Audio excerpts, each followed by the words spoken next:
जय श्री राम दोस्तों। आप सभी का स्वागत है हमारे नीट टू एमबीबीएस प्लेटफॉर्म पर। तो पिछले अध्याय जो है आपने अच्छे से कर लिए होंगे। आज हम सबसे मोस्ट इम्पोर्टेंट चैप्टर करेंगे, कक्षा 11वीं का अध्याय 8, कोशिका जीवन की इकाई। इसका वेटेज देखें तो 3 से 4 क्वेश्चन इसमें से आते हैं दोस्तों। 3 से 4 क्वेश्चन इसमें से आते हैं। इसका अच्छा खासा वेटेज है, तो इसको अच्छे से आप कर लेना, ठीक है। तो हम इसमें आगे बढ़ते हैं। अपन देखते हैं 8.1 कोशिका क्या है। यहाँ से 1998 से लेकर तो अभी तक ओनली 4 क्वेश्चन आए हैं। मतलब 2014, 1998 से 2014 के बीच में 4 क्वेश्चन आए। 2014 के बाद से इससे क्वेश्चन ही नहीं आए। ओनली 4 क्वेश्चन पूछे गए हैं, ठीक है। ये भी कभी कभी पूछे गए, 2005 में एक, 2009 में एक, 2000 कब में पूछा गया था। तो 4 क्वेश्चन पूछे गए। अगला कोशिका क्या सिद्धांत है। इससे 3 क्वेश्चन आए हैं 1998 से लेकर अभी तक। ओनली एक क्वेश्चन आया था 2019 में। इसमें 2014 के बाद से क्वेश्चन ही नहीं पूछे गए। एक क्वेश्चन पूछा गया था 2019 में, इसके बाद से इससे क्वेश्चन नहीं पूछे गए। अगला कोशिका का समग्र अध्ययन। इससे अपन देखें तो ओनली 2 क्वेश्चन पूछे गए हैं, और वो भी 1998 1999 में पूछे गए। बस 2 बार पूछे गए थे, इससे 2 क्वेश्चन पूछे गए थे। इसके बाद से इससे क्वेश्चन ही नहीं पूछे गए हैं। अगला टॉपिक प्रोबेबिलिटी का आता है। इससे 12 क्वेश्चन पूछे गए थे 1998 से अभी तक, और 8 क्वेश्चन पूछे गए थे इससे 2014 के बाद से अभी तक। अगला 38 क्वेश्चन पूछे गए थे 2014 के बाद से अभी तक, और एक 1118 क्वेश्चन पूछे गए थे 98 से लेकर अभी तक, ठीक है। तो सबसे ज़्यादा क्वेश्चन आ रहे हैं यूकेरियोटिक कोशिका से। कहाँ से आ रहे हैं? यूकेरियोटिक कोशिका से। यूकेरियोटिक कोशिका से भी आते हैं, इस बार भी आया था। यूकेरियोटिक कोशिका से भी क्वेश्चंस भर भर के पूछे जाते हैं। तो हमको इन दोनों टॉपिक पे बहुत ज़्यादा फोकस करना है। यहाँ से भी आते हैं, इनका क्या है, बेसिक है, ये आगे ही मिलेगा।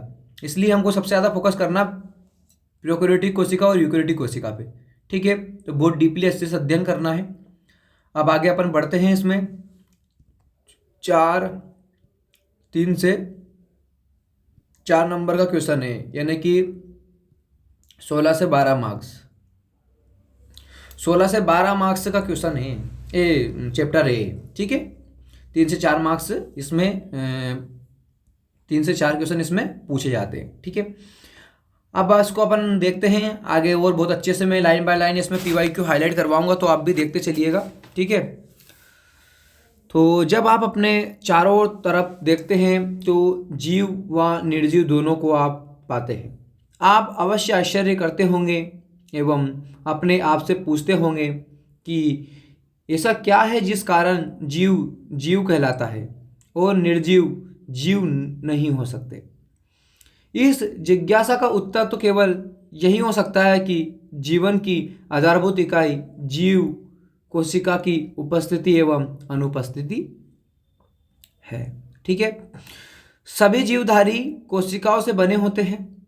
इनमें से कुछ जीव एक कोशिका से बने होते हैं, जिन्हें एक कोशिक जीव कहते हैं, जबकि दूसरे हमारे जैसे अनेक कोशिकाओं से मिलकर बने होते हैं, बहुकोशिक जीव कहते हैं, ठीक है। अगला 8.1 कोशिका क्या है, इस पे अपन ध्यान देते हैं। यहाँ से थोड़ा स्टार्ट होगा, तो थोड़ा ध्यान देना। कोशिकीय जीवधारी स्वतंत्र अस्तित्व यापन व जीवन के सभी आवश्यक कार्य करने में सक्षम होते हैं।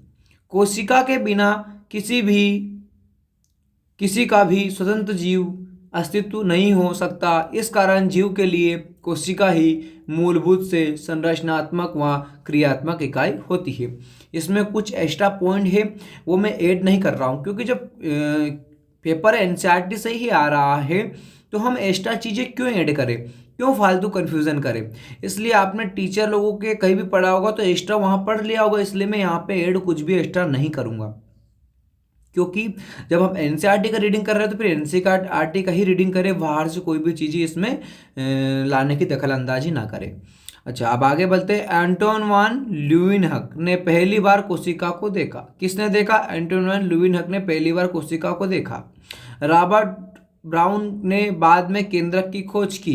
किसने? रॉबर्ट ब्राउन ने बाद में केंद्रक की खोज की। कोशिका को पहली बार किसने देखा? एंटोन वान और ल्यूवेन हाक ने देखा। और रॉबर्ट ब्राउन ने क्या किया? केंद्रक की खोज की। ठीक है। अगला, सूक्ष्मदर्शी की खोज के बाद बाद में इसके सुधार के बाद फ्रेज क्या फेजिकन ट्रस्ट व इलेक्ट्रॉन सूक्ष्मदर्शी द्वारा, कौन सा? फ्रेज कंट्रास्ट व इलेक्ट्रॉन सूक्ष्मदर्शी द्वारा कोशिका की विस्तृत संरचना का अध्ययन संभव हो सका। ठीक है, किसके द्वारा? इलेक्ट्रॉन सूक्ष्मदर्शी के द्वारा। ये 2006 में यहाँ से क्वेश्चन पूछा गया था। कब पूछा गया था? 2006 में यहाँ से क्वेश्चन पूछा गया था। अगला आता अपना कोशिका सिद्धांत। ठीक है, यहाँ पे देखो कुछ चीजें ही आईएमपी। एक तो इलेक्ट्रॉन सूक्ष्मदर्शी वाला केंद्र की खोज किसने की थी? रॉबर्ट ब्राउन ने की थी। पहली बार कोशिका को किसने देखा? एंटोन वान ल्यूवेनहुक ने देखा। ठीक है, यहाँ ये थोड़ा ध्यान रख लेना बस। अगला अपना देखते हैं यहाँ पे कोशिका सिद्धांत 1838 में जर्मनी के वनस्पति वैज्ञानिक, कौन? जर्मनी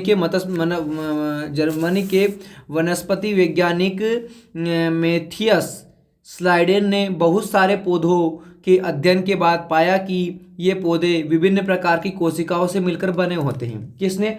1838 में जो जर्मनी के वनस्पति वैज्ञानिक जी थे मैथियस स्लाइडेन ने, उन्होंने क्या पाया? उन्होंने पाया कि पौधे जो है विभिन्न प्रकार की कोशिकाओं से मिलकर बने होते हैं। किससे बने होते हैं? कोशिकाओं से मिलकर बने होते हैं, है ना। और जो पौधों में ऊतकों का निर्माण करते हैं, कोशिका क्या करती है? ऊतकों का निर्माण करती है। लगभग इसी समय 1838 में एक ब्रिटिश प्राणी वैज्ञानिक थियोडोर स्वान ने विभिन्न जंतु कोशिकाओं के अध्ययन के बाद पाया कि कोशिकाओं के बाहर एक पतली परत मिलती है। ठीक है, पतली परत मिलती है जिसे आजकल जीवद्रव्य झिल्ली कहते हैं। अब देखो 1838 में तो जर्मनी वैज्ञानिक आए थे मैथियस स्लाइडेन जी। उन्होंने पाया कि कोशिकाएं विभिन्न प्रकार के किससे बनकर बनी होती है? विभिन्न प्रकार की कोशिकाओं से मिलकर बनी होती है सभी पौधे। ठीक है, अगला फिर जो कि पौधों में क्या होता है? ऊतक का निर्माण करते हैं। ठीक है, ये किसने पाया? अपने जर्मनी वैज्ञानिक मैथियस स्लाइडेन ने 1838 में।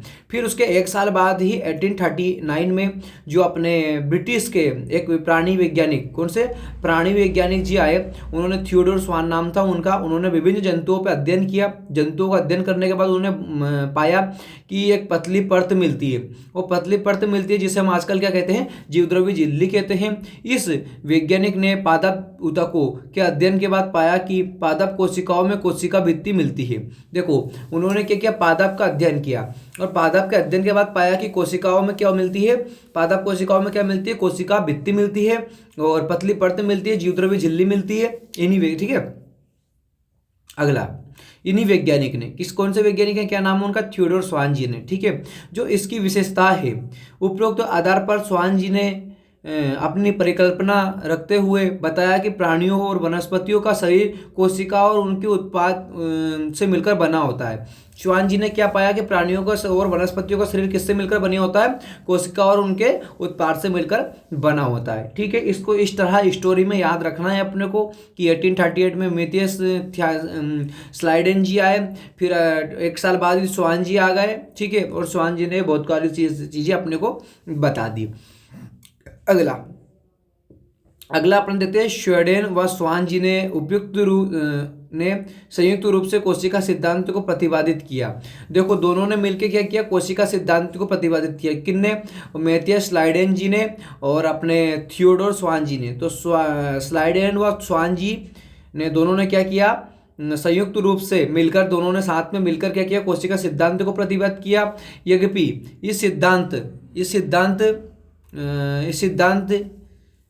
इसका सिद्धांत यह बताने में असफल रहा कि कोई नई कोशिका का निर्माण कैसे होता है। अब इनका सिद्धांत क्या क्या? नई कोशिका का निर्माण कैसे होता है बताने में असफल रहा। मैं थोड़ा सा पीवाई को हाईलाइट कर देता हूँ, 1 मिनट रुकना है यहाँ पे, थोड़ा सा हाईलाइट कर लेना।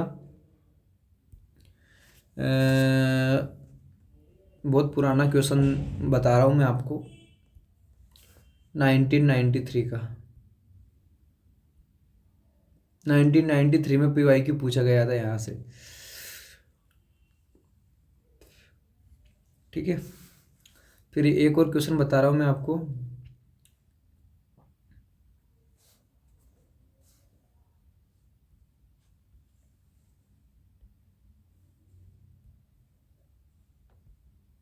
ये अभी थोड़ा नया नया बता रहा हूँ, 2019 का। ठीक है। अगला, स्लाइडेन व स्वानजी ने क्या किया, संयुक्त रूप से कोशिका सिद्धांत को प्रतिपादित किया। यद्यपि ये सिद्धांत यहाँ बताने में असफल रहा कि नई कोशिकाओं का निर्माण कैसे होता है। देखो, इन्होंने कोशिका सिद्धांत प्रतिपादित किया, लेकिन ये कोशिका सिद्धांत ये बताने में क्या रहा, असफल रहा। असफल क्या रहा कि नई कोशिकाओं का निर्माण कैसे हुआ। फिर पहली बार रॉबर्ट बिरचो जी आए। पहली बार कौन आया, रॉबर्ट बिरचो जी आए 1855 में।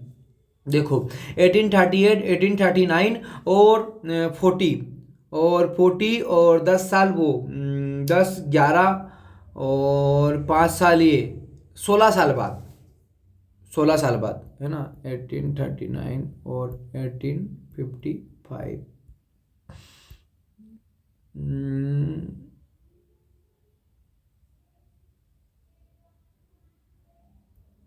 6, 7,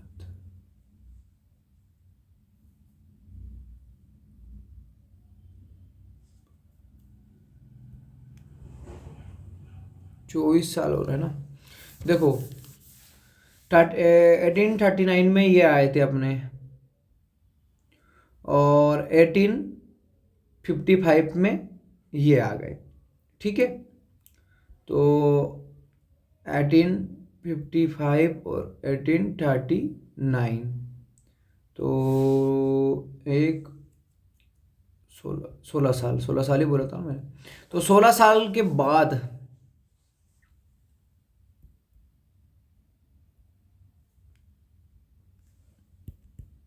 16 ईयर बाद, ठीक है। मतलब थोड़ा इससे क्या होगा अपने को, इससे सन अगर याद नहीं रह पाए, ये याद करने का तरीका है। 1 साल बाद ये आ गए, फिर 16 साल बाद ये आ गए, मतलब ये याद करने का तरीका है अपना, कि अगर अपने को याद नहीं रह पाए या सन याद नहीं रह पाए ना, तो बस 1838, 1838 याद कर लो, 1838 याद कर लो। फिर अपन देख लो कि 1 साल बाद तो वो स्वान जी आए थे, फिर उसके 16 साल बाद कौन आ गए, रॉबर्ट बिरचो जी आ गए। उन्होंने पहली बार क्या किया, स्पष्ट किया कि कोशिका विभाजन होती है, कोशिका विभाजन होती है, और नई कोशिकाओं का निर्माण पूर्व स्थित कोशिकाओं से के विभाजन से होता है। क्या, कि कोशिका विभाजन होती है और नई कोशिकाओं का निर्माण किससे होता है, पूर्व स्थित कोशिकाओं से होता है। ठीक है, मतलब पहले जो स्थित कोशिका है उनसे होता है। और ओमिनिस ओमनिस सेलुल ई सेलुला, इन्होंने स्लाइडेन व स्वान की कल्पना को रूपांतरित कर नई कोशिका सिद्धांत प्रतिपादित किया। देखो, ये आईएमपी है, ये बहुत आईएमपी है ये वाला, सेलुला ई सेलुला। तो थोड़ा ध्यान रखना है इसको, ई सेलुला, सेलुला ई सेलुला को, क्योंकि ये काफ़ी पूछा जाता है। ठीक है, तो 2019 में पूछा भी गया था। ठीक है, सेलुला ई सेलुला। ठीक है, वर्तमान समय में परिप्रेक्ष्य में कोशिका सिद्धांत निम्नवत है। सभी जीव कोशिका उत्पादन से बने होते हैं। क्या, सभी जीव कोशिका उत्पादन से बने होते हैं। सभी कोशिकाएं पूर्व स्थित कोशिकाओं से निर्मित होती है। ये 2 पॉइंट याद रखना, क्या होती है, सभी कोशिकाएं पूर्व स्थित कोशिकाओं से निर्मित होती है। तो ये ध्यान रखना, यहाँ पे 3 वैज्ञानिक आए थे, एक तो 1838 में आए थे, फिर 1 साल बाद, 1 ईयर बाद कौन से आए, 1839 आ गया, फिर 16 साल बाद कौन से आए, इसके 16 साल बाद आए 1855 में। इन्होंने क्या किया, सिद्धांत ये दोनों बता नहीं पाए थे कि क्या वो स्वान जी स्लाइडेन जी नहीं बता पाए थे सिद्धांतों की नई कोशिका कैसे बनती है। फिर उन्होंने बताया कि पूर्व स्थित कोशिका नई स्थित कोशिका से बनती है। उन्होंने क्या नाम, उन्होंने उसको क्या दे दिया, ओमिना सेलुल ई सेलुला। ठीक है, ये इतना सा बस, इसमें आईएमपी इतना सा है और कुछ नहीं, ये थोड़ा ध्यान रखना बस। ठीक है, ध्यान रखना इतना सा, ये मैंने जो बताया ना, बस इतना सा अपने स्टोरी के रूप में याद कर लिया तो अपना काम हो गया। 8.3 कोशिका का समग्र अवकलन। ठीक है, अब इसका अपन ध्यान दें, कोशिका का समग्र अवकलन। ठीक है, इससे आज कोई भी क्वेश्चन नहीं पूछा गया है, कोशिका का समग्र अवकलन, इससे 2 क्वेश्चन पूछे गए थे 1898 और 1899 में, ये सॉरी 1998 और 19 99 में 1898 कहाँ से आई है। आरंभ में आप प्याज के छिलके और या मनुष्य की गाल की कोशिकाओं को सूक्ष्मदर्शी से देख चुके होंगे। अब पहले अपन देख चुके हैं, जो उन्होंने बताया कि किससे बनी होती है, ठीक है, देख चुके होंगे। उनकी संरचना का स्मरण करें। प्याज की कोशिका जो एक प्रारूपी पादप कोशिका है, जिसके बाहरी सतह पर एक स्पष्ट कोशिका भित्ति का, इसके ठीक नीचे कोशिका झिल्ली होती है, ठीक है। मनुष्य की गाल की कोशिका के संगठन के बाहर की तरफ केवल एक झिल्ली संरचना निकलती है, दिखाई पड़ती है। प्रत्येक कोशिका के भीतर एक सघन झिल्ली युक्त संरचना मिलती है, जिसे केंद्रक कहा जाता है। इस केंद्रक में गुणसूत्र क्रोमोसोम होता है, जिसमें आनुवांशिक पदार्थ डीएनए होता है। जिस कोशिका में झिल्ली युक्त केंद्रक होता है उसे यूकेरियोट व जिसमें झिल्ली युक्त केंद्रक नहीं मिलता है उसे प्रोकैरियोट कहते हैं। दोनों यूकेरियोटिक व प्रोकैरियोटिक कोशिकाओं में इसके आयतन को घेरे हुए एक अर्धतरल अवयव मिलता है, जिसे कोशिका द्रव्य कहते हैं। दोनों पादप व जंतु कोशिकाओं में कोशिकीय क्रियाओं हेतु कोशिका द्रव्य एक प्रमुख स्थल होता है। कोशिका की जीव अवस्था संबंधी विभिन्न रासायनिक अभिक्रिया यही संपन्न होती है। यूकेरियोटिक कोशिकाओं में केंद्रक के अतिरिक्त अन्य झिल्ली युक्त विभिन्न संरचनाएं मिलती है, जो कोशिकांग कहलाती है, जैसे अंतरप्रद्रवी जालिका, एंडोप्लाज्मिक रेटिकुलम, सूत्रकणिकाएं, माइटोकॉन्ड्रिया, सूक्ष्मकाय, माइक्रोबॉडी, गाल्जी सम्मिश्रित, लयनकाय, लाइसोसोम, है ना। वह राजधानी प्रोकैरियोटिक कोशिका में झिल्ली युक्त कोशिका का अभाव होता है, ठीक है। ये अपन आगे इनको डिटेल में अच्छे से पढ़ेंगे, ठीक है। ये आप देख लीजिएगा, जो एंडोप्लाज्मिक रेटिकुलम है, इससे एंडोप्लाज्मिक जो रेटिकुलम है इससे क्वेश्चन पूछा गया है। यहाँ पे देखना, लाल रुधिर कोशिकाएं यानी गोल व द्विअवतली है, ठीक है। और श्वेत रुधिर कोशिकाएं अमीवाकृति ना। अगला स्तंभाकार उपकला कोशिकाएं लंबी व सक्रिय होती है, ठीक है। अगला तंत्रिका कोशिका साकित व लंबी होती है। एक वाहिनीकार दीर्घीकृत मध्योतक की कोशिकाएं गाल, ठीक है। ये देखो प्याज की झिल्ली जैसी। अगला विभिन्न प्रकार की कोशिका आकार, उन कोशिकाओं का चित्र प्रदर्शन किया गया है यहाँ पे। अगला यूकेरियोटिक व प्रोकैरियोटिक दोनों कोशिकाओं में झिल्ली रहित अंगक राइबोसोम मिलते हैं। ये थोड़ा पॉइंट याद रखने वाला है, ध्यान रखना है इसको। क्या ध्यान रखना है इसको? यूकेरियोटिक व प्रोकैरियोटिक दोनों कोशिकाओं में झिल्ली रहित अंगक राइबोसोम मिलते हैं। कोशिका के भीतर राइबोसोम केवल कोशिका द्रव्य में ही नहीं बल्कि दो अंगकों हरित लवक पौधों में व सूत्रकणिका में खुरदुरी अंतर्द्रव्य जालिका में भी मिलते हैं, ठीक है। जंतु कोशिकाओं में झिल्ली रहित लयनकाय केंद्रक जैसे अन्य अंगक मिलते हैं, जो कोशिका विभाजन में सहायक होते हैं। कोशिकाएं माप, आकार व कार्य की दृष्टि से काफ़ी भिन्न होती है। उदाहरणार्थ, सबसे छोटी कोशिका माइकोप्लाज्मा 0.3 UM है ना, माइक्रोमीटर लंबाई की, जबकि जीवाणु बैक्टीरिया में 3 से 5 माइक्रोमीटर की होती है। पृथक की गई सबसे बड़ी कोशिका शुतुरमुर्ग के अंडे के समान है। बहुकोशिकीय जीवधारियों में मनुष्य की लाल रक्त कोशिका का व्यास लगभग 7 माइक्रोमीटर होता है। तंत्रिका कोशिका सबसे लंबी कोशिका होती है। ये बिंबाकार बहुभुजी स्तंभी घनाभ धागे की तरह या असमाकृति प्रकार की हो सकती है। कोशिकाओं का रूप उनके कार्य के अनुसार भिन्न होता है। अब देखो थोड़ा सा यहाँ पे मैं कुछ हाईलाइट करूँगा, ध्यान देना इसमें आप, है ना। थोड़ा सा यहाँ पे मैं कुछ हाईलाइट करूँगा, थोड़ा ध्यान देने वाली चीज़ है। देखो ये पॉइंट बहुत अच्छे से याद रखना। सबसे छोटी कोशिका है माइकोप्लाज्मा 0.3 माइक्रोमीटर। लंबाई की अगला लंबाई की, जबकि जीवाणु माइक्रोमीटर लंबाई की, इसको थोड़ा सा मिटाए लंबाई, ठीक है। जीवाणु बैक्टीरिया में 3 से 5 माइक्रोमीटर की होती है, ठीक है। सबसे छोटी कोशिका 3 माइक्रोमीटर की, और लंबाई जबकि जीवाणु बैक्टीरिया में 3 से 5 माइक्रोमीटर की होती है। पृथक की गई सबसे बड़ी कोशिका। अब सबसे बड़ी कोशिका, इसको अलग पेन से हाईलाइट करते हैं।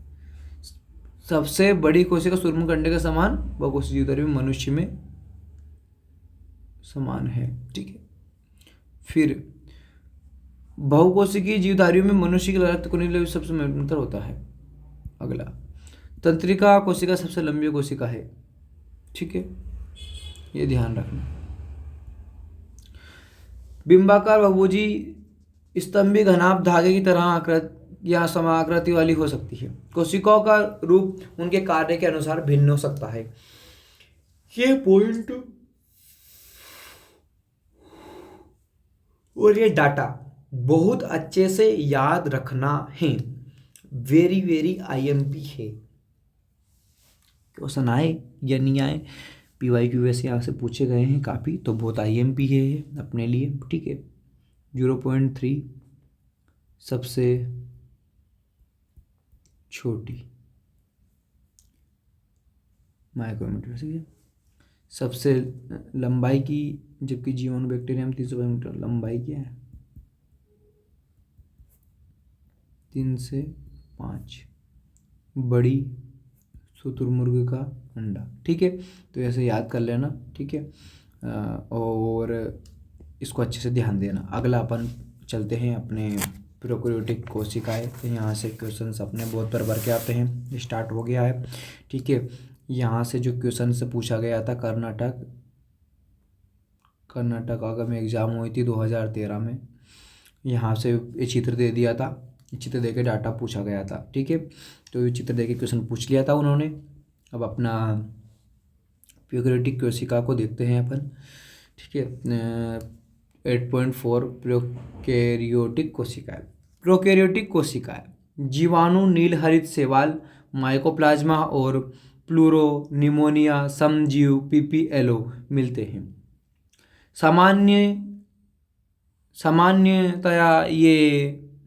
सामान्यतया ये यूकेरियोटिक कोशिकाओं से बहुत छोटी होती है और काफ़ी तेज़ी से विभाजित हो जाती है। चित्र 8.2 में देखना। माप का आकार काफ़ी भिन्न होता है। जीवाणु के 4 मूल आकार होते हैं: डंडाकार, बेसिलस, गोलाकार, कोकस, कोषाकार, विब्रो व सर्पिल स्पाइरल, ठीक है। प्रोकैरियोटिक कोशिका का मूलभूत संगठन, आकार व कार्य में भिन्नता के बावजूद एक सा होता है। सभी प्रोकैरियोटिक में कोशिका भित्ति होती है, ठीक है, जो कोशिका झिल्ली से घिरी होती है। क्या होती है? सभी प्रोकैरियोटिक में कोशिका भित्ति होती है जो कोशिका झिल्ली से घिरी होती है। केवल माइकोप्लाज्मा को छोड़कर कोशिका में साइटोप्लाज्मा एक तरल मैट्रिक्स के रूप में भरा होता है। केवल माइकोप्लाज्मा को छोड़कर कोशिका में साइटोप्लाज्मा एक तरल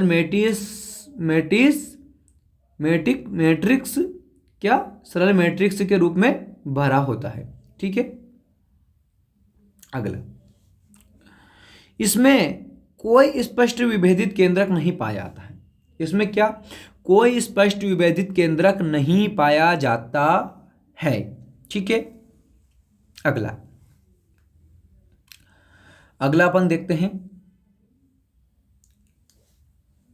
अनुवांशिक पदार्थ मुख्य रूप से नग्न व केंद्रक झिल्ली द्वारा परिबद्ध होता है।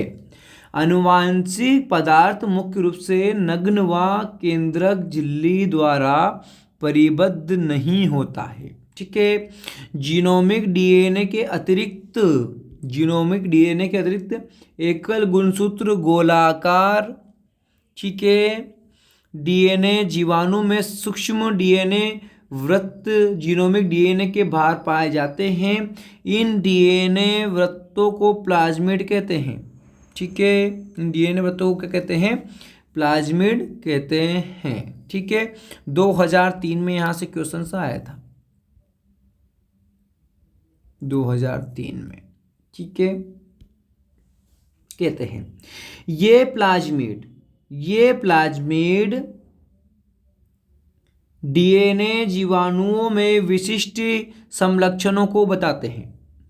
उनमें से एक प्रतिजीवी के प्रतिरोधी होते हैं। क्या? उनमें से एक प्रतिजीवी के प्रतिरोधी होते हैं। आप उच्च कक्षाओं में पढ़ेंगे कि प्लाज्मिड डीएनए वृत्त जीवाणुओं का बाहरी डीएनए के साथ रूपांतरित को प्रवर्धन हेतु उपयोगी है। केंद्रक झिल्ली यूकेरियोटिकों में पाई जाती है। राइबोसोम के अलावा प्रोकैरियोटिकों में यूकेरियोटिको अंगक नहीं पाए जाते हैं। ठीक है। प्रोकैरियोटिकों में कुछ विशेष प्रकार के अंतर्विष्ट मिलते हैं। प्रोकैरियोटिक की यहाँ विशेषता कि उनमें कोशिका झिल्ली एक विशिष्ट विभेदित आकार में मिलती है, जिसे मीसोसोम कहते हैं। ये तत्व कोशिका झिल्ली अंतर्वलन होते हैं। ठीक है। यहाँ तक अपना ये हो गया। जहाँ से PYQ आया था वो मैंने लगवा दी।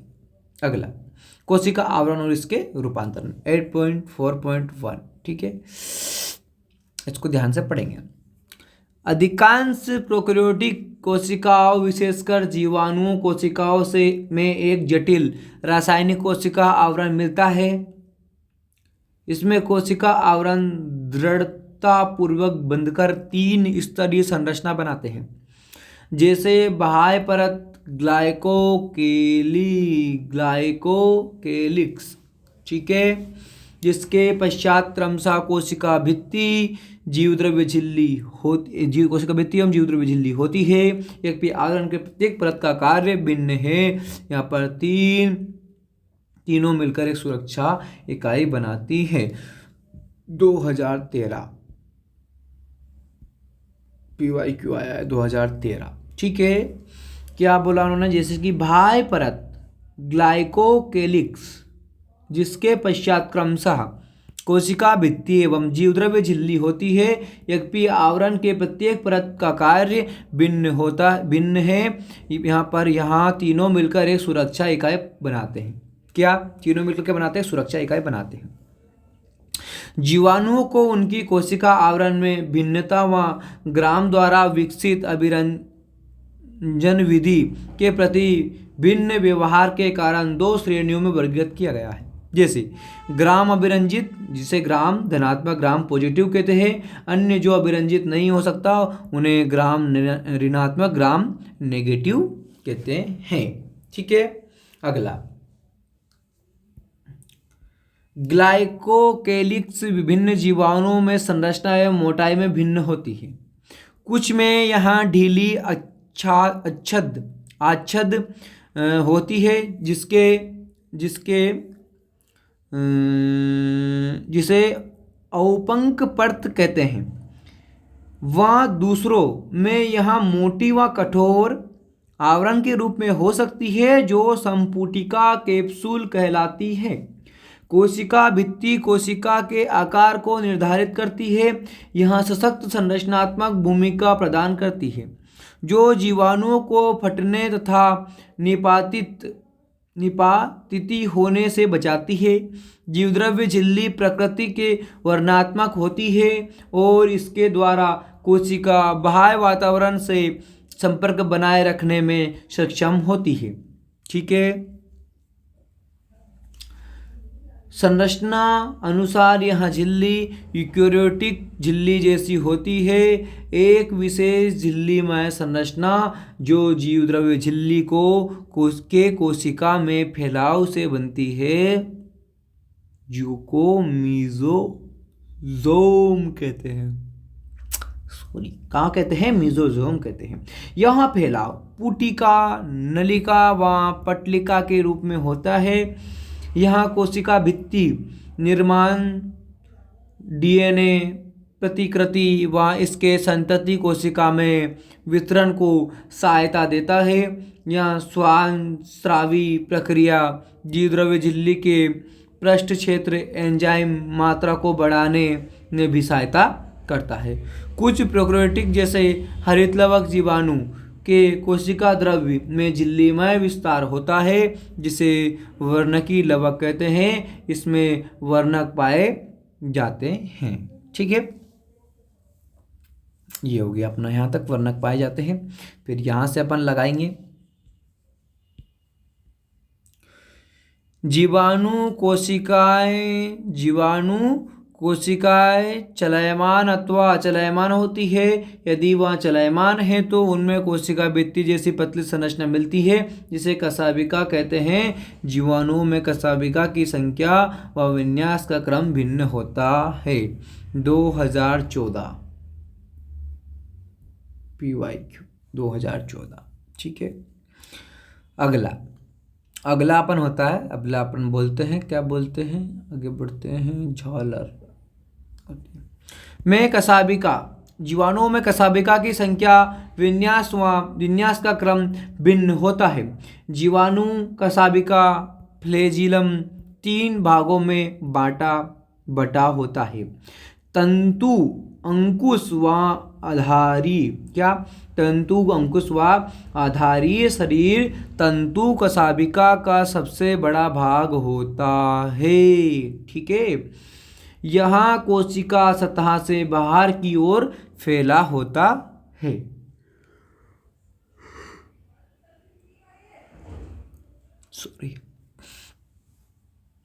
जीवाणुओं के सतह पर पाए जाने वाली संरचना रोम व झालर इनकी गति में सहायता नहीं होती है। रोम लंबी नलिकाकार संरचना होती है जो विशेष प्रोटीन की बनी होती है। ठीक है, झालर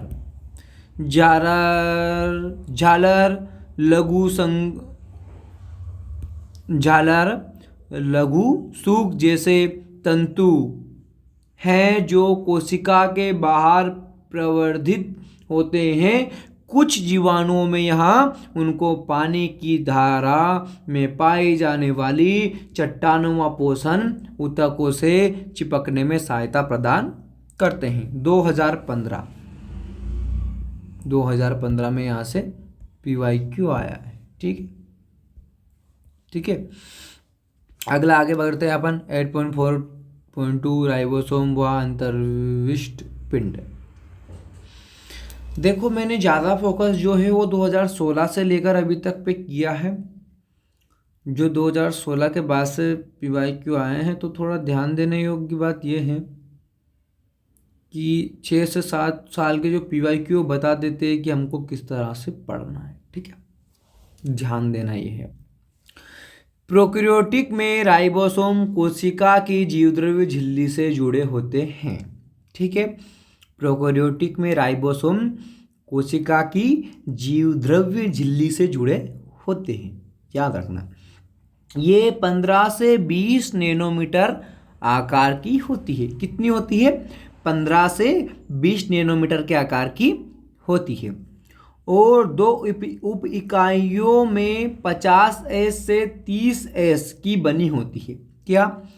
और 2 उप इकाइयों में 50S से 30S की बनी होती हैं जो आपस में मिलकर 70S प्रोकैरियोटिक राइबोसोम बनाते हैं। ठीक है, अब देखो इसमें थोड़ा ध्यान देना। क्या ध्यान देना? 15 से 20 नैनोमीटर की आकार की होती है। डाटा याद रखना, डाटा। दो उप-इकाइयाँ 50 से 30। अब इसमें 50 से 30 में 80 आ रहा है, 80 आएगा, लेकिन 70 क्यों?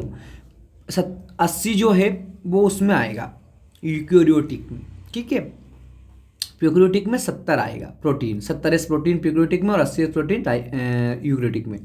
50 से 30S उप इकाइयाँ में 50S से 30S की बनी होती है, जो आपस में मिलकर 70S प्रोकैरियोटिक राइबोसोम बनाते हैं।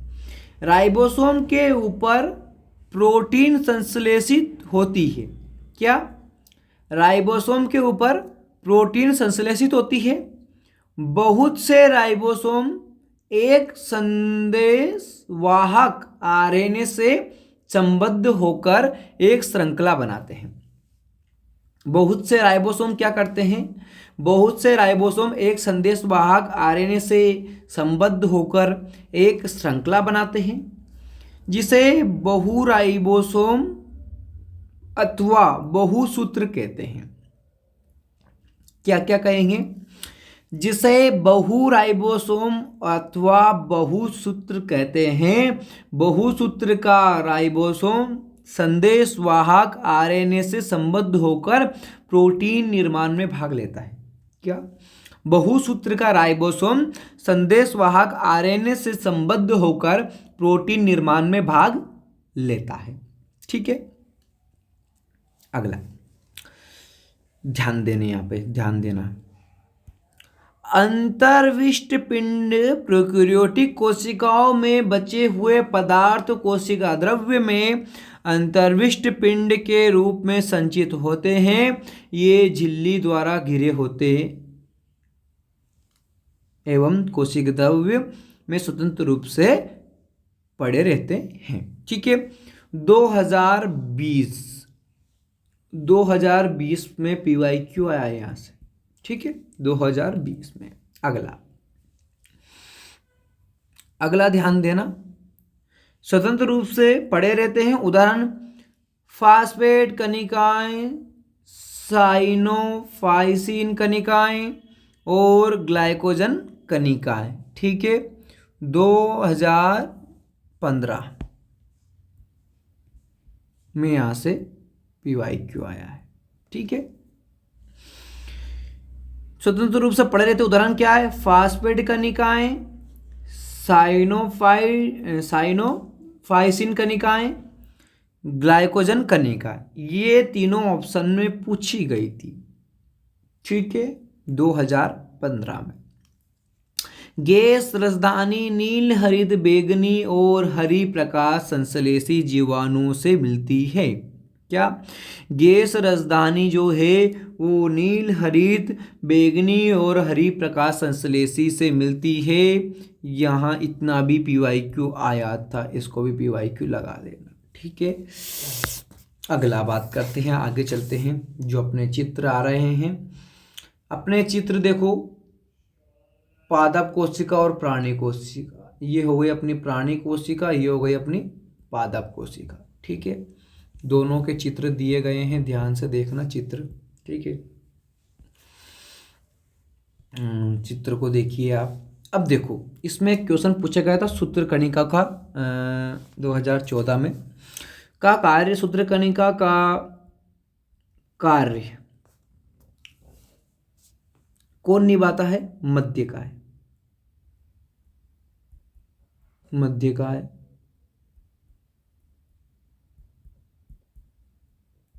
निभाता है। 2014 में यहाँ से PYQ आया था। ठीक है, कब आया था? 2014 में यहाँ से PYQ पूछा गया था, ये वाला, इससे ये जो मैंने बताया है। अगला इसमें ध्यान देना, पढ़ना। ठीक है, यूकेरियोटिक कोशिका है। अब अपना क्या चल रहा था? यूकेरियोटिक। अब अगला क्या आ गया? यूकेरियोटिक। ठीक है, ये ध्यान देने वाली है, क्योंकि IMP बहुत क्वेश्चन पूछे जाते हैं इससे। काफ़ी सारे क्वेश्चन भर के क्वेश्चन आते हैं यहाँ से, ध्यान देना। ठीक, 8.5 यूकेरियोटिक कोशिका, ससीम केंद्रीय कोशिका। स्टार्टिंग में तो इससे कम है, लेकिन लास्ट में देखना धीरे धीरे से क्वेश्चन कितने आएंगे। जब लाइन का और गालजी उपकरण वगैरह आएंगे तब।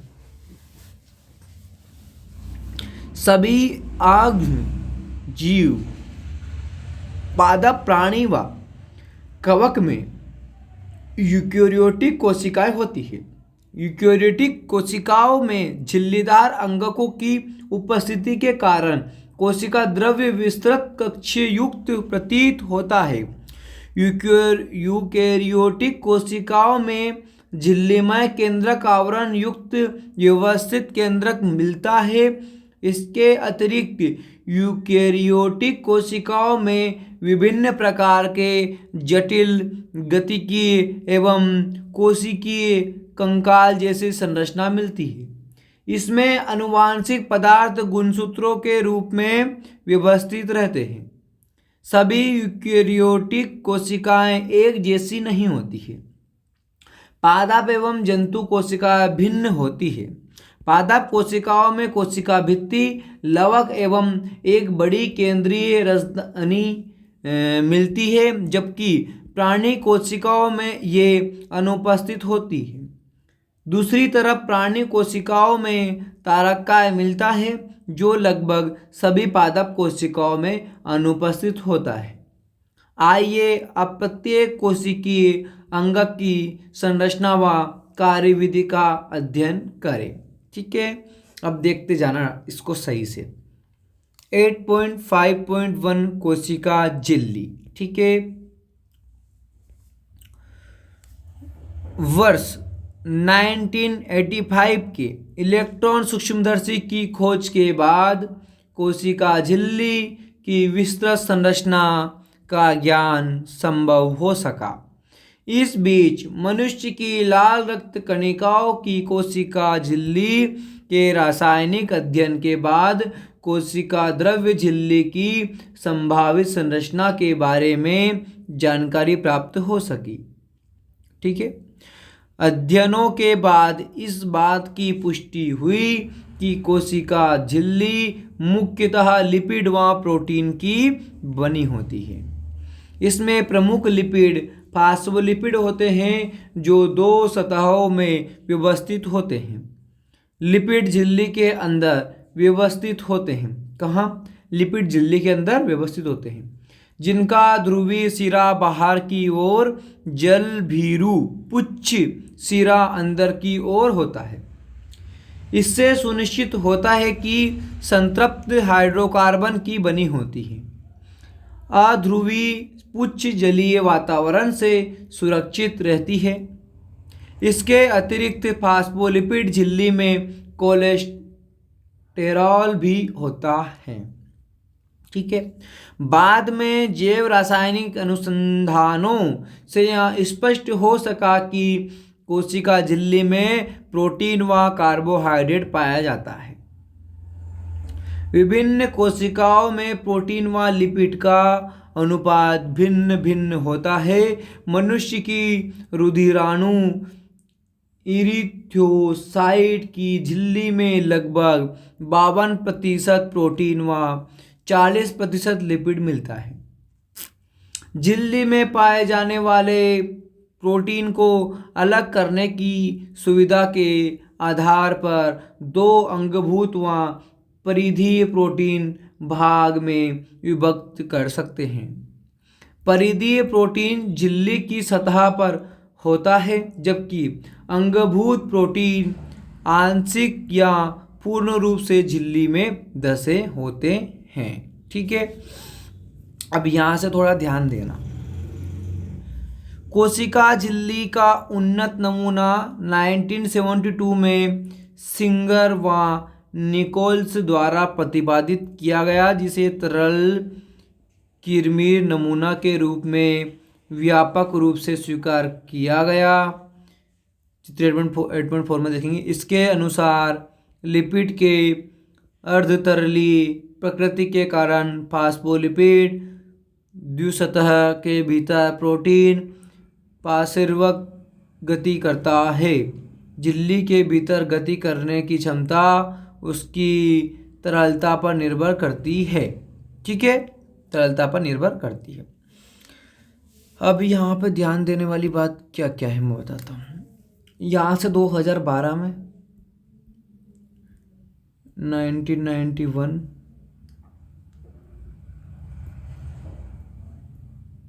ठीक है, और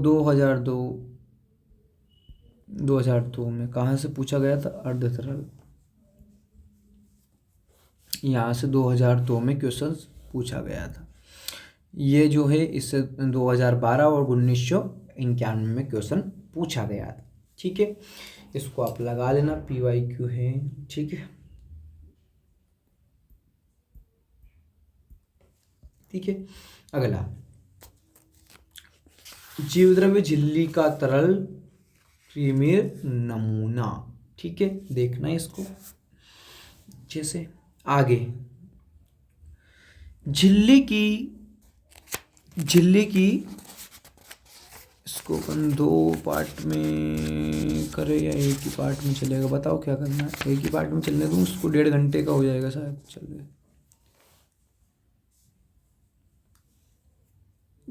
झिल्ली की तरलीय प्रकृति, इसके कार्य जैसे कोशिका वृद्धि, अंतरकोशिकीय संयोजन का निर्माण, स्रवण, अंतकोशिक कोशिका विभाजन इत्यादि की दृष्टि से महत्वपूर्ण है। जीवद्रव्य झिल्ली का सर्वाधिक महत्वपूर्ण कार्य यह है कि इससे अणुओं का परिवहन होता है।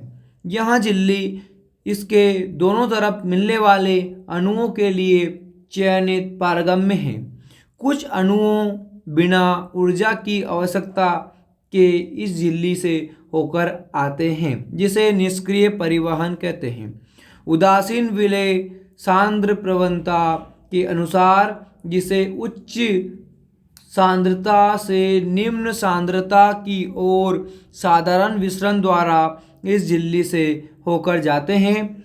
जल भी इस झिल्ली से उच्च सांद्रता से निम्न सांद्रता की ओर गति करता है।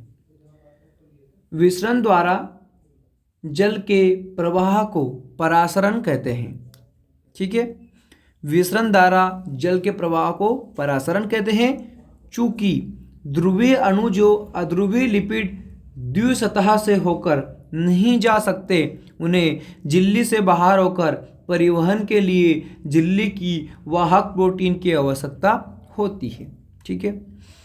कुछ आयन या अणुओं का झिल्ली से होकर परिवहन उनकी सांद्रता प्रवणता के विपरीत, जैसे निम्न से उच्च सांद्रता की ओर होता है। इस प्रकार के परिवहन हेतु ऊर्जा आधारित प्रक्रिया होती है, जिसमें ATP का उपयोग होता है, जिसे सक्रिय परिवहन कहते हैं। यह एक पंप के रूप में कार्य करता है, जैसे सोडियम आपन पोटेशियम आपन पंप, ठीक है। ये अपना आगे आएगा फिर अपना कोशिका भित्ति, ठीक है। कोशिका भित्ति 8.5.2 कोशिका भित्ति।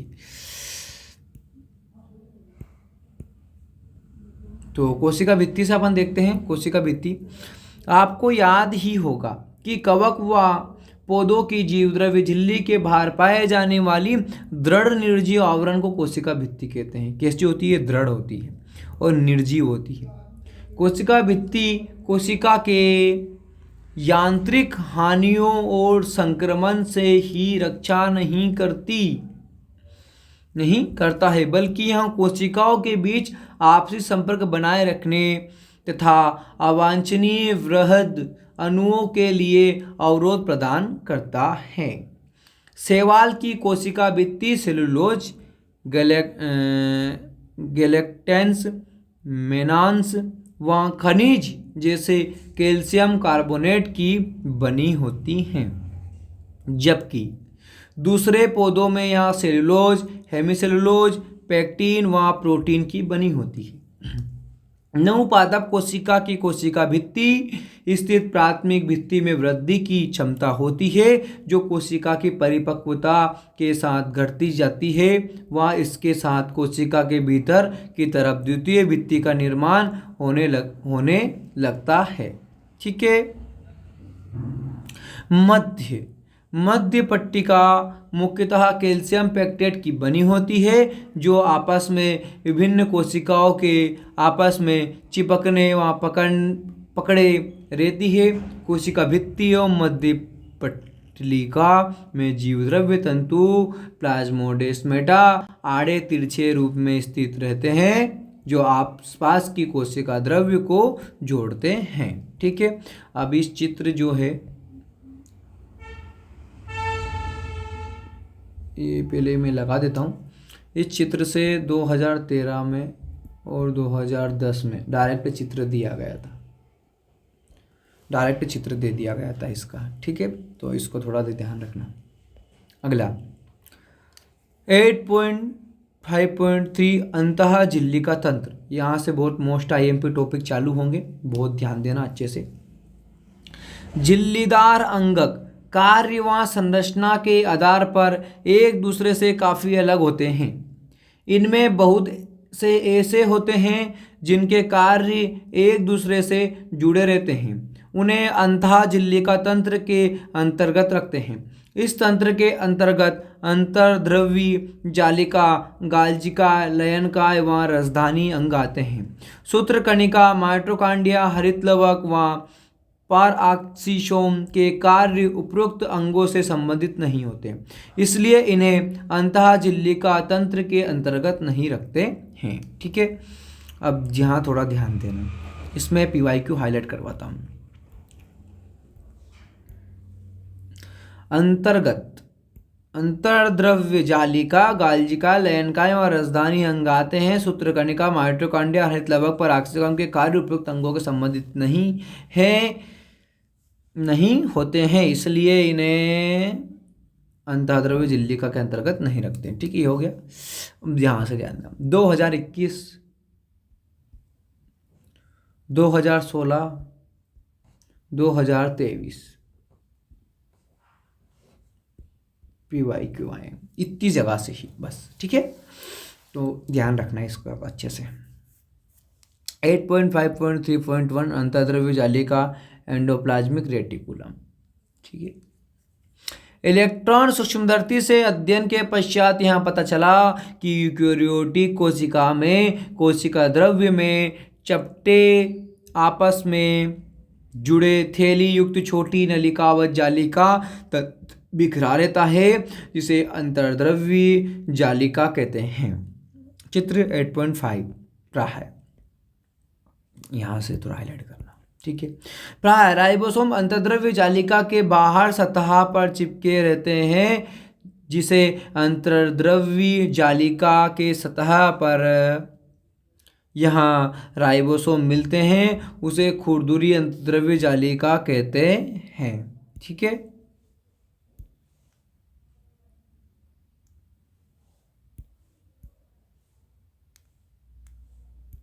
देखो 2022 2018 PYQ आए। प्राय राइबोसोम अंतर्द्रव्य जालिका के बाहर की सतह पर चिपके रहते हैं, जिसे अंतर्द्रव्य जालिका की सतह पर यहाँ राइबोसोम मिलते हैं, उसे खुरदुरी अंतर्द्रव्य जालिका कहते हैं। राइबोसोम की अनुपस्थिति पर अंतर्द्रव्य जालिका चिकनी लगती है। क्या लगती है? चिकनी लगती है। क्या लगती है? चिकनी लगती। ठीक है, PYQ इसी PYQ में ऐड है 2018 वाले में। ठीक है, इसे चिकनी अंतर्द्रव्य जालिका कहते हैं। ठीक है, जो कोशिका प्रोटीन संश्लेषण एवं स्रवण में सक्रिय भाग लेती है, ठीक है, उनमें खुरदुरी अंतर्द्रव्य जालिका बहुतायत से मिलती है। ठीक है, ये काफ़ी फैली हुई हो तथा केंद्रक के बाहर बाह्य झिल्लिका तक फैली होती है। चिकनी अंतर्द्रव्य जालिका प्राणियों में लिपिड संश्लेषित के मुख्य स्थल हैं। 2022 होते हैं। लिपिड की बाती स्टीरायडल हार्मोन चिकने अंतर्द्रव्य जालिका में होते हैं। ठीक है, 2022 ध्यान देना। अगला गाल्जी उपकरण 5.3.2 गाल्जी उपकरण में देखेंगे केमिलो गाल्जी 1898 ने पहली बार केंद्रक के पास घनी रंजित जालिकावत संरचना तंत्रिका कोशिका में देखी। किसने देखी? केमिलो गाल्जी ने, जिनके नाम पर गाल्जी उपकरण रख दिया गया। ठीक है, अब इसमें देखेंगे जिन्हें बाद में उनके नाम पर गाल्जिकाय कहा गया। 8.6 में गाल्जी उपकरण देखना है। ठीक है, यहां बहुत सारी चपटी डिस्क आकार की थैली या कुंड से मिलकर बनी होती है। किससे बनी होती है? यहां बहुत सारी से बनी होती है। 2021 में क्वेश्चन आया था। यहां बहुत सारी चपटी डिस्क आकार की थैली या कुंड से मिलकर बनी होती हैं। ठीक है, जिनका व्यास लगभग 0.5 माइक्रोमीटर से 1 माइक्रोमीटर होता है। क्या? 0.5 माइक्रोमीटर से 1 माइक्रोमीटर होता है। डाटा याद रखना अच्छे से। ठीक है, ये एक दूसरे के समानांतर ढेर के रूप में मिलते हैं, जिसे जालिकाएं कहते हैं। गाल्जिकाय में कुंडों की संख्या अलग अलग होती है। गाल्जी कुंड केंद्रक के पास अकेंद्रित व्यवस्थित होते हैं। ठीक है, जिनमें निर्माणकारी सतह, उन्नतोदर शीर्ष व परिपक्व सतह उत्तलावतल ट्रांस होती है। अंगक शीर्ष व ट्रांस सतह पूर्णतया अलग होती है, लेकिन आपस में जुड़े रहते हैं। गाल्जिकाय का मुख्य कार्य द्रव्य को संवेष्टित कर अंतरकोशिकीय लक्ष्य तक पहुंचना, कोशिका के बाहर स्रवण करना। संवेष्टित द्रव्य अंतर्प्रद्रव्य जालिका से पुटिका के रूप में गाल्जिकाय के शीर्ष सिरे से संगठित होकर परिपक्व सतह की ओर गति करते हैं। इससे स्पष्ट है कि गाल्जिकाय का अंतर्द्रव्य जालिका से निकटतम संबंध है। अंतर्द्रव्य जालिका पर उपस्थित राइबोसोम द्वारा प्रोटीन का संश्लेषण होता है, जो गाल्जिकाय के ट्रांस सिरे से निकलने के पूर्व इसके कुंड में रूपांतरित हो जाते हैं। गाल्जिकाय ग्लाइकोप्रोटीन व ग्लाइकोलिपिड निर्माण का प्रमुख स्थल है। ठीक है, गाल्जिकाय क्या है? गाल्जिकाय ग्लाइकोप्रोटीन व ग्लाइकोलिपिड निर्माण का प्रमुख स्थल है। 2019 और 2020 में यहाँ से क्वेश्चन पूछा गया था। ठीक है, PYQ 2019 और 2020 में यहाँ से क्वेश्चन पूछा गया था। अगला लयन का है। देखो डीएनए अपसेंट 2019 में क्वेश्चन आया था कि डीएनए किसमें अपसेंट होता है। तो एक ऑप्शन था लयन का एवं रसधानी। तो वो लिख लेना कि डीएनए अपसेंट लयन का व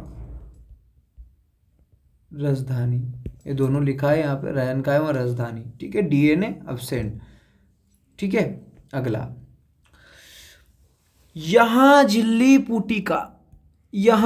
पुटिका संरचना होती है, जो संवेष्टन विधि द्वारा गाल्जिकाय में बनते हैं। पृथक्कीकृत लयनकाय पुटिकाओं में सभी प्रकार की जलगठित एंजाइम।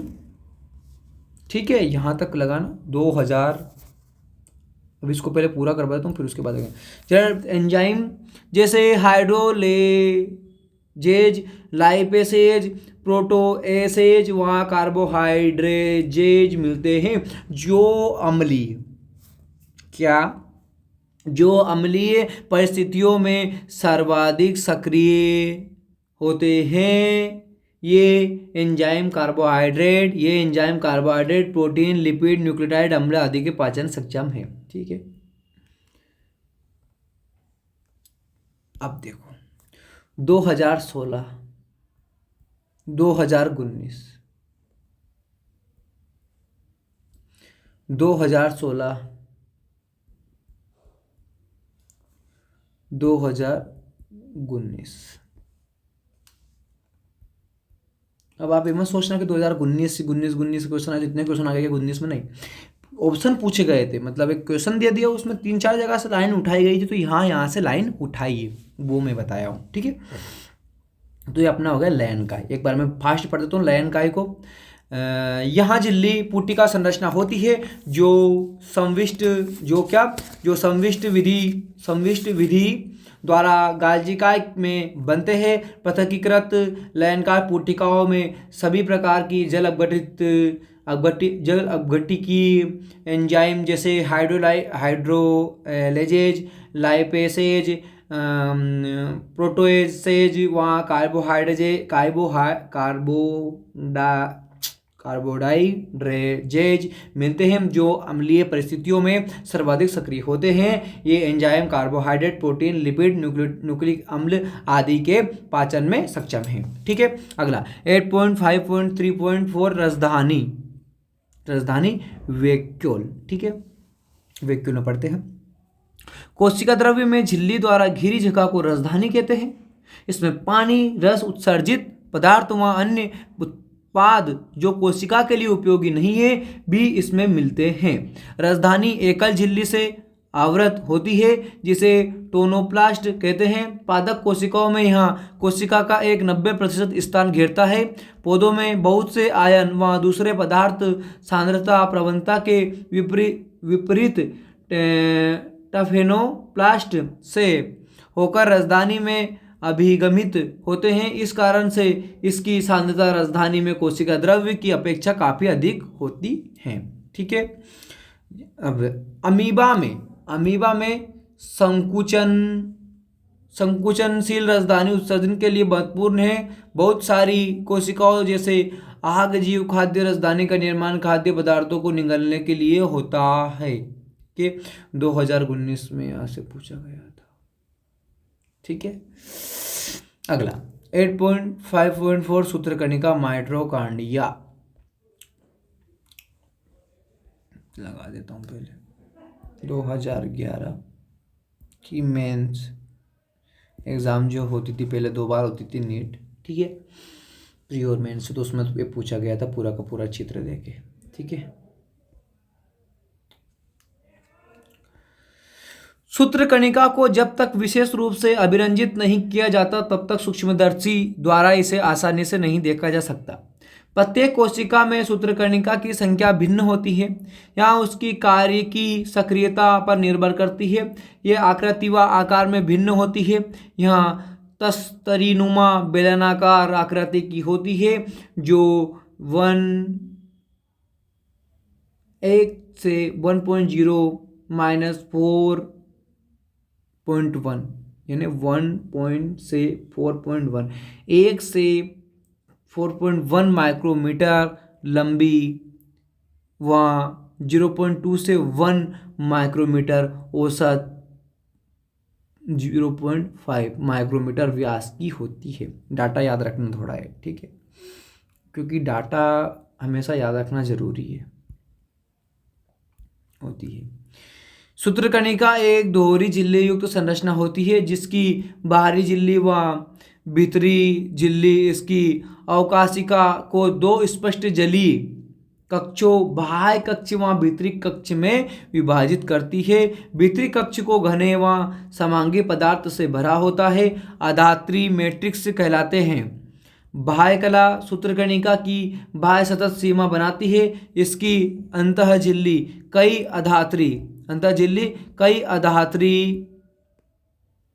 अधात्री की तरफ अंतर्वलन बनाती है जिसे क्रिस्टी एकवचन क्रिस्टो कहते हैं, ठीक है। अगला हाईलाइट करना है एक क्वेश्चन 2000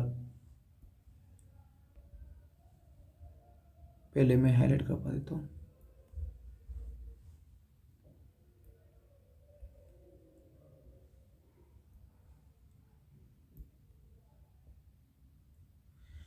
फिर मैं लिखवाऊंगा, एक साथ पढ़ लेता हूँ पहले, ठीक है।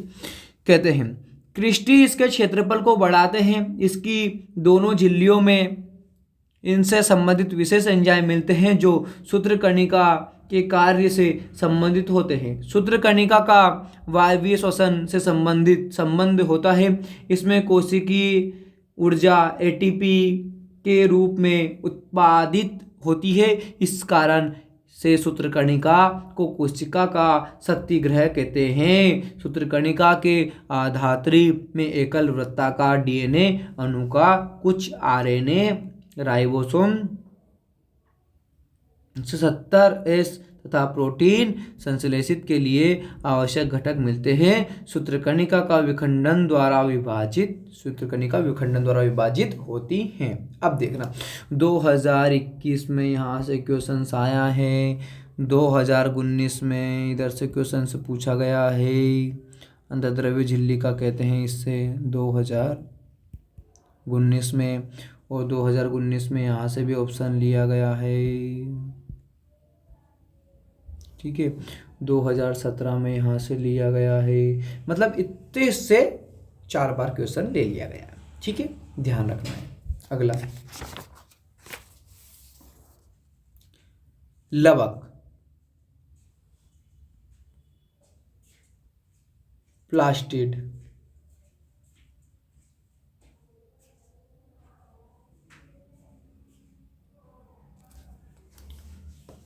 8.5.5 लवक। लवक सभी पादप कोशिकाओं एवं कुछ प्रोटोजोआ जैसे यूग्लिना से मिलते हैं। ये आकार में बड़े होने के कारण सूक्ष्मदर्शी से आसानी से दिखाई पड़ते हैं। इनमें विशिष्ट प्रकार के वर्णक मिलने के कारण पौधे भिन्न भिन्न रंग के दिखाई पड़ते हैं। भिन्न प्रकार के वर्णकों के आधार पर लवक कई तरह के होते हैं, जैसे हरित लवक, वर्णी लवक व अवर्णी लवक। अगला हरित लवक में हरित लवक में पर्णहरित वर्णक व कैरोटीनाइड वर्णक मिलते हैं, जो प्रकाश संश्लेषण के लिए आवश्यक प्रकाशीय ऊर्जा को संचित रखने का कार्य करते हैं। वर्णित लवकों में वसा विलय कैरोटीनाइड वर्णक जिसे कैरोटीन, थियोफिल व अन्य दूसरे मिलते हैं। इसके कार्य पादपों में पीले, नारंगी व लाल रंग दिखाई पड़ते हैं। इसके कारण पादपों में पीले, नारंगी व लाल रंग दिखाई पड़ते हैं। अवर्णीय लवक विभिन्न आकृति एवं आकार के रंगहीन लवक होते हैं, जिसमें खाद्य पदार्थ संचित रहते हैं। मंड लवक से मंड के रूप में कार्बोहाइड्रेट संचित होता है, जैसे आलू तेल लवक में तेल व वसा, प्रोटीन लवक प्रोटीन का भंडार होता है, ठीक है। हरे पौधे, कौन सा? हरे पौधे के अधिकतर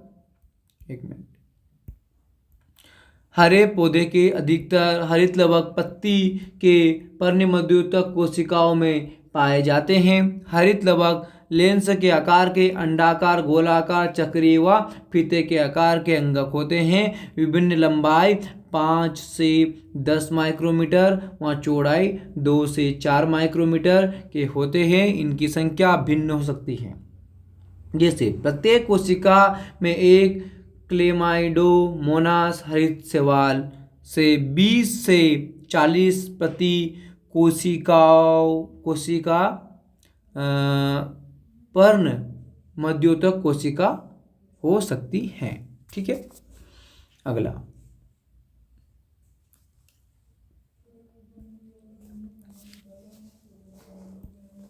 सूत्रकणिका की सतह हरित लवक द्विझिल्ली का युक्त होती है। उपरोक्त दो में से इसकी भीतरी लवक झिल्ली अपेक्षाकृत कम पारगम्य होती है। हरित लवक के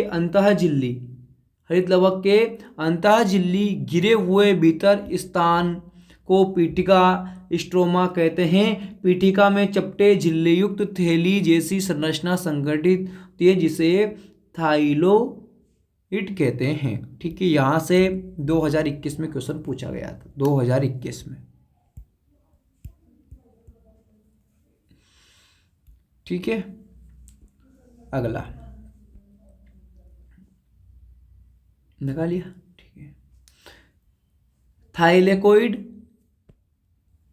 थाइलेकोइड सिक्कों के चट्टानों की भांति ढेर के रूप में मिलते हैं, जिसे ग्रेना एक वचन ग्रेनम या अंतरग्रेना थाइलेकोइड कहते हैं।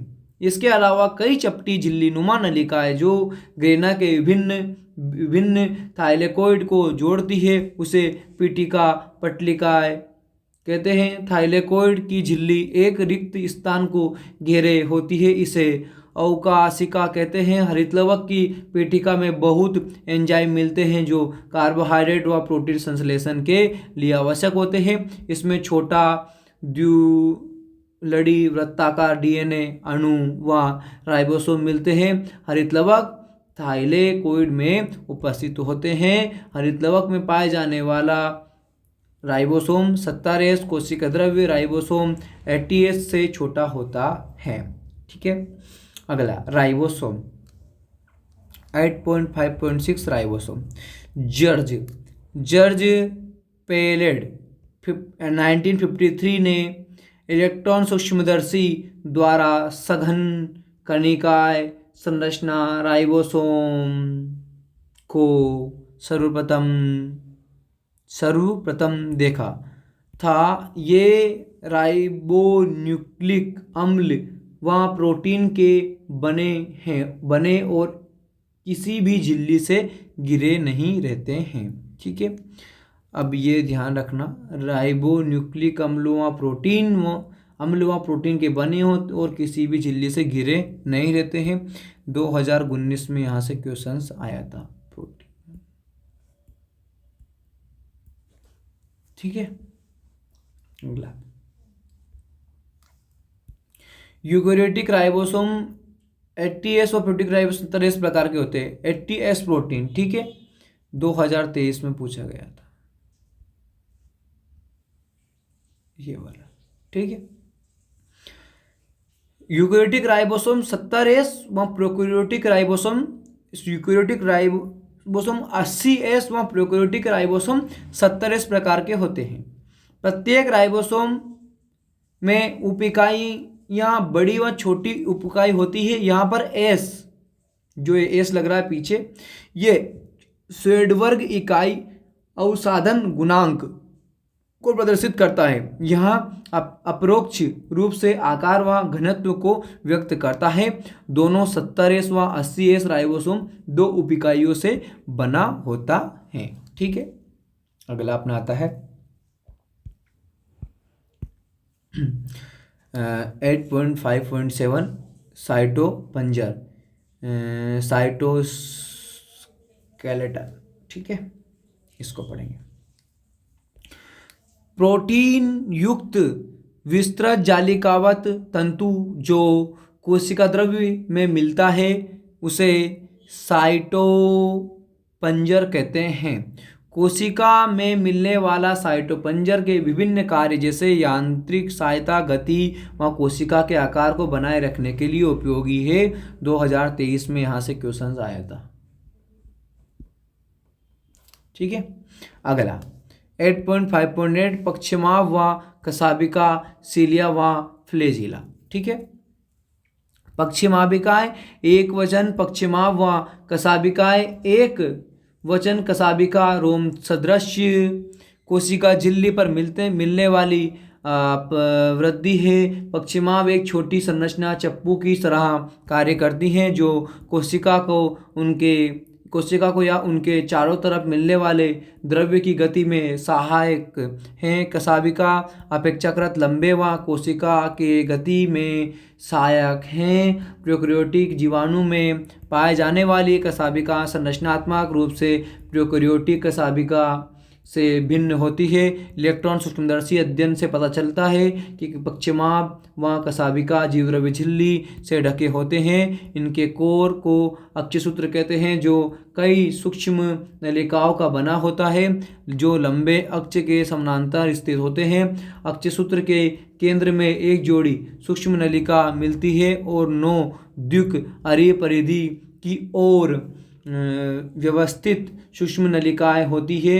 अक्षसूत्र की सूक्ष्म नलिकाओं की इस व्यवस्था को 9+2 प्रणाली कहते हैं। चित्र 8.10 में केंद्रीय नलिका सेतु द्वारा जुड़े हुए एवं केंद्रीय आवरण द्वारा ढके होते हैं, जो परिधि द्विक के प्रत्येक नलिका को अरीय दंड द्वारा जोड़ते हैं। इस प्रकार 9 अरीय तान छड़ बनती है। ठीक है,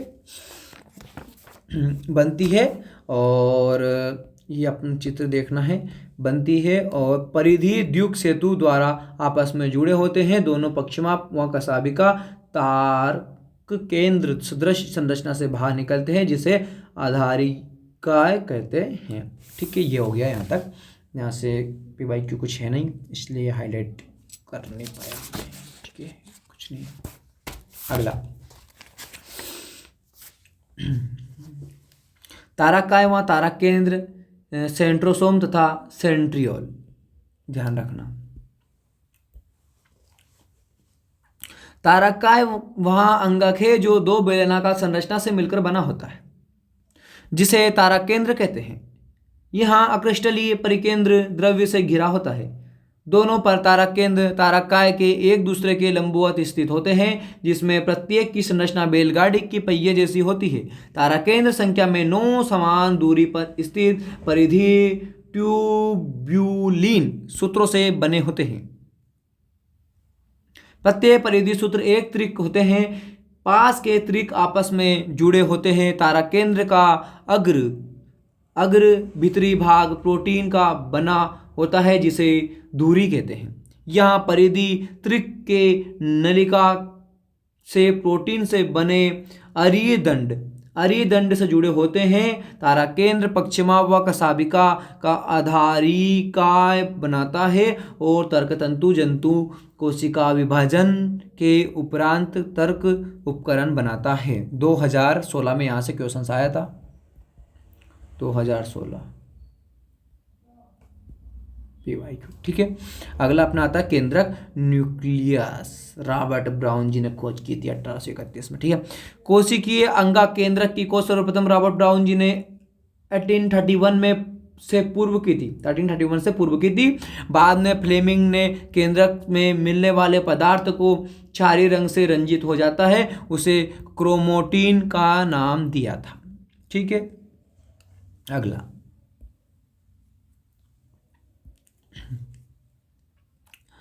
अंतरकाल अवस्था में केंद्रक कोशिका केंद्र जिसका विभाजन नहीं हो रहा हो, अत्यधिक फैली हुई व विस्तृत केंद्रकीय प्रोटीन तंतु की बनी होती है, जिसे क्रोमोटीन कहते हैं। केंद्रकीय अधात्री में एक या अधिक गोलाकार संरचनाएं मिलती है, जिसे केंद्रक कहते हैं। इलेक्ट्रॉन सूक्ष्मदर्शी अध्ययन से यह स्पष्ट होता है कि केंद्रक आवरण 2 समानांतर झिल्लियों से बना होता है, जिसके बीच 10 से 50 नैनोमीटर का रिक्त स्थान पाया जाता है, जिसे परिकेंद्रीय अवकाश कहते हैं। यह आवरण केंद्रक में मिलने वाले द्रव्य व कोशिका द्रव्य के बीच अवरोध का काम करता है। 2021 में यहाँ से क्वेश्चन पूछा गया था, का काम करता है।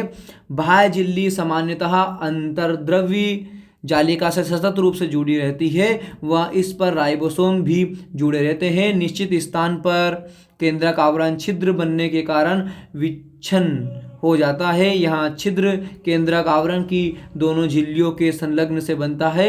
इस छिद्र से होकर RNA व प्रोटीन अणु केंद्रक में कोशिका द्रव्य व कोशिका द्रव्य से केंद्रक की ओर आते जाते रहते हैं। साधारणतः एक कोशिका में एक ही केंद्रक मिलता है, लेकिन ऐसा देखा गया है कि केंद्रक की इसकी संख्या कभी कभी परिवर्तित होती रहती है। क्या आप कुछ जीवों का नाम बता सकते हैं जिनकी कोशिका में एक से अधिक केंद्रक मिलते हैं। कुछ परिपक्व कोशिकाएं केंद्रक रहित होती है, जैसे स्तनधारी जीवों की रक्ताणु व संवहनी, पौधों में चालनी नलिका कोशिका। क्या तुम मानते हो कि ये कोशिकाएं जीवित है? केंद्रकी अधात्री या केंद्रक द्रव्य में केंद्रक व क्रोमेटिन मिलता है। गोलाकार केंद्रक द्रव्य में पाया जाता है। ठीक है, पाया जाता है। अब यहाँ से अलग करना, केंद्रिका झिल्ली रहित वहाँ संरचना है जिसका द्रव्य केंद्रक से सतत संपर्क में रहता है। ठीक है, यहाँ सक्रिय राइबोसोम आरएनए संश्लेषित हेतु स्थल होते हैं। ठीक है, 2018 में यहाँ से क्वेश्चन पूछा गया था, 2018 में होते हैं। ठीक है, जो कोशिका अधिक सक्रिय रूप से प्रोटीन संश्लेषित करती है, उनमें बड़े व अनेक केंद्रक मिलते हैं। आप याद करें कि अंतरावस्था केंद्रक में ढीली ढाली अस्पष्ट न्यूक्लियो प्रोटीन तंतुओं की जालिका मिलती है, जिसे क्रोमैटिन कहते हैं। अवस्थाओं व विभाजन के समय केंद्रक के स्थान पर गुणसूत्र संरचना दिखाई पड़ती है। क्रोमैटिन डीएनए तथा कुछ क्षारीय प्रोटीन मिलता है, जिसे हिस्टोन कहते हैं। इसके अतिरिक्त इनमें इतर हिस्टोन व आरएनए भी मिलता है। मनुष्य की एक कोशिका में लगभग 2 मीटर लंबा डीएनए सूत्र 36 गुणसूत्रों 23 जोड़ों में बिखरा होता है। आप गुणसूत्रों में डीएनए का संवेष्टन पैकेजिंग कक्षा 12वीं में विस्तृत रूप से अध्ययन करेंगे। जेनेटिक में करेंगे, अपन अच्छे से पढ़ेंगे। गुणसूत्र सिर्फ विभाजन गुणसूत्र, अब देखो यहाँ से हाईलाइट करते चलना, पूरा हाईलाइट होगा ऊपर से लेकर नीचे तक, क्योंकि यहाँ से बार-बार क्वेश्चन आए। गुणसूत्र सिर्फ विभाजन कोशिकाओं में दिखाई देते हैं। प्रत्येक गुणसूत्र में एक प्राथमिक संकीर्ण मिलता है, जिसे गुणसूत्र बिंदु सिस्टोमियर भी कहते हैं। इस पर बिंब आकार की संरचना मिलती है, जिसे काइनेटोकोर कहते हैं। तारकाय गुणसूत्र के दोनों अग्रगुण सूत्रों के एक बिंदु पर पकड़ रखना। गुणसूत्र की स्थिति के आधार पर गुणसूत्रों को 4 प्रकार में विभाजित किया जा सकता है। मध्य केंद्रीय मेट्रासेंट्रिक गुणसूत्र में गुणसूत्र बिंदु गुणसूत्रों के बीचों बीच स्थित होता है, जिससे गुणसूत्र की दोनों भुजाएं बराबर लंबाई की होती है। उपमध्य केंद्रीय सब मेटासेंट्रिक्स गुणसूत्र में गुणसूत्र बिंदु गुणसूत्र के मध्य से हटकर होता है, जिसके परिणाम स्वरूप एक भुजा छोटी व एक भुजा बड़ी होती है।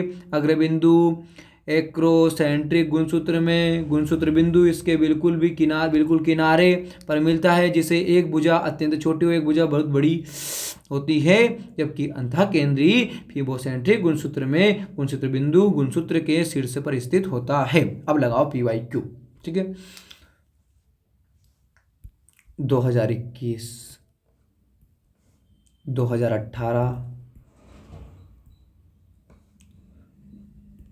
2019 और 2022 इस पूरे में से जोड़ी पूछी गई थी। 2022 में जोड़ी आई थी। ठीक है, इसका कमाल है, इतने से बढ़ेगा। ठीक है, ध्यान रखना, इसको अच्छे से कर लेना। ठीक है, अगला लास्ट पे चलते हैं अपन।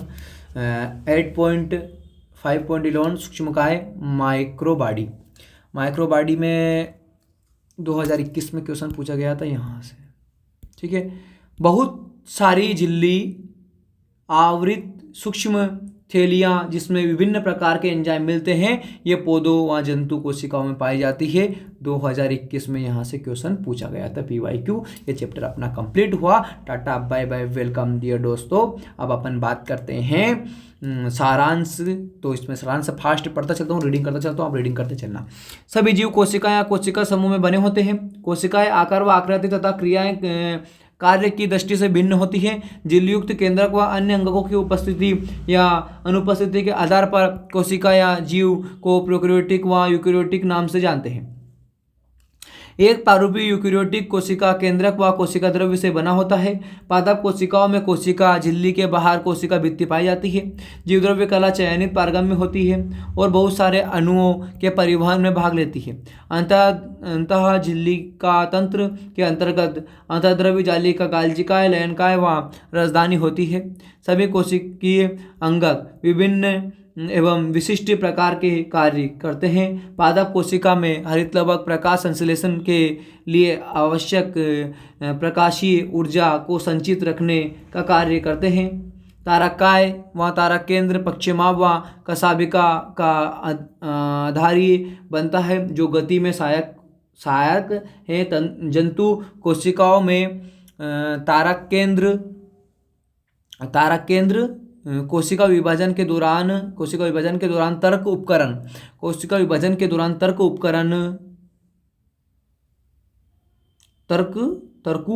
बनाते हैं। केंद्रक में केंद्रक व क्रोमोटिन का तंत्र मिलता है। यह अंगकों के कार्य को ही नियंत्रित नहीं करता बल्कि आनुवंशिकी के प्रमुख भूमिका अदा करता है। अतः कोशिका जीवन की संरचनात्मक व क्रियात्मक इकाई होती है।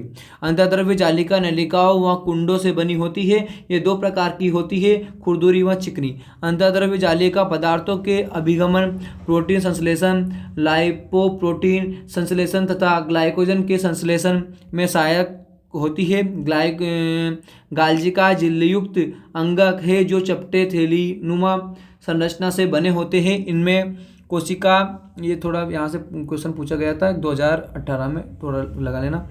गालजिका झिल्लीयुक्त चपटे होती है, इसमें कोशिका संयुक्त होता है, 2018 में पूछा गया था। होता है जिनमें सभी प्रकार के वृहद अणुओं के पाचन हेतु एंजाइम मिलते हैं। राइबोसोम प्रोटीन संश्लेषण में भाग लेते हैं। एक कोशिका द्रव्य में स्वतंत्र रूप से या अंतःद्रव्य जालिका से संबद्ध होते हैं। सूत्रकणिका, आशिकारी फास्फोरिलीकरण तथा एडिनोसिन ट्राइफॉस्फेट के निर्माण में सहायक होते हैं। ये द्विग झिल्ली क्रिस्टी में अंतर्वलित होते हैं। लवक वर्णक युक्त अंगक है जो केवल पादप कोशिकाओं में मिलते हैं। ये द्विग झिल्ली युक्त रचनाएं हैं। लवक के ग्रेना में प्रकाशीय अभिक्रिया तथा पीटिका में प्रकाशीय अभिक्रिया संपन्न होती है। हरे रंगहीन लवक वर्णक होते हैं जिनमें केरोटीन तथा जेंथोफिल जैसे वर्णक मिलते हैं। पक्षमाप तथा कशाभिका कोशिका के गति में सहायक हैं। कशाभिका पक्षमाप से लंबे होते हैं। ठीक है, कशाभिका तरंगी गति चलती है। ठीक है, जबकि पक्षमाप डोलनोदन द्वारा गति करता है। केंद्रीय द्विग झिल्लीयुक्त केंद्रक झिल्ली से घिरा होता है जिसे केंद्रक छिद्र पाए जाते हैं। भीतरी झिल्ली केंद्रक द्रव्य व क्रोमोटिन पदार्थ को घेरे रहता है। प्राणी कोशिका में तारक केंद्र युग्मित होता है जो एक दूसरे से लंबवत स्थित होते हैं। Thank you dear friends, last तक बने रहने के लिए। ये मोस्ट आईएमपी चैप्टर है, इसको अच्छे से कर लेना। अब हम अभी जैव अणु नहीं स्टार्ट करेंगे अपन, इसी का सेल का ही दूसरा जो चैप्टर है अगला वाला, अपन अभी 9 चैप्टर को ब्रेक करके उसको जेनेटिक के साथ पढ़ेंगे। इसको ब्रेक करके अभी अपन स्टार्ट करेंगे 10 चैप्टर डायरेक्ट। ठीक है, तो उसमें बनी रहिएगा। Most very very IMP chapter है ये, इनसे बहुत क्वेश्चन आए हैं, तो अच्छे से पढ़िएगा, अच्छे से इसको हाईलाइट करिएगा। मैंने 1.5 घंटे में देखो इसको हाईलाइट करवा दी, 1.5 घंटे में आप अच्छे से चैप्टर को कर लीजिए। ठीक है, थैंक यू।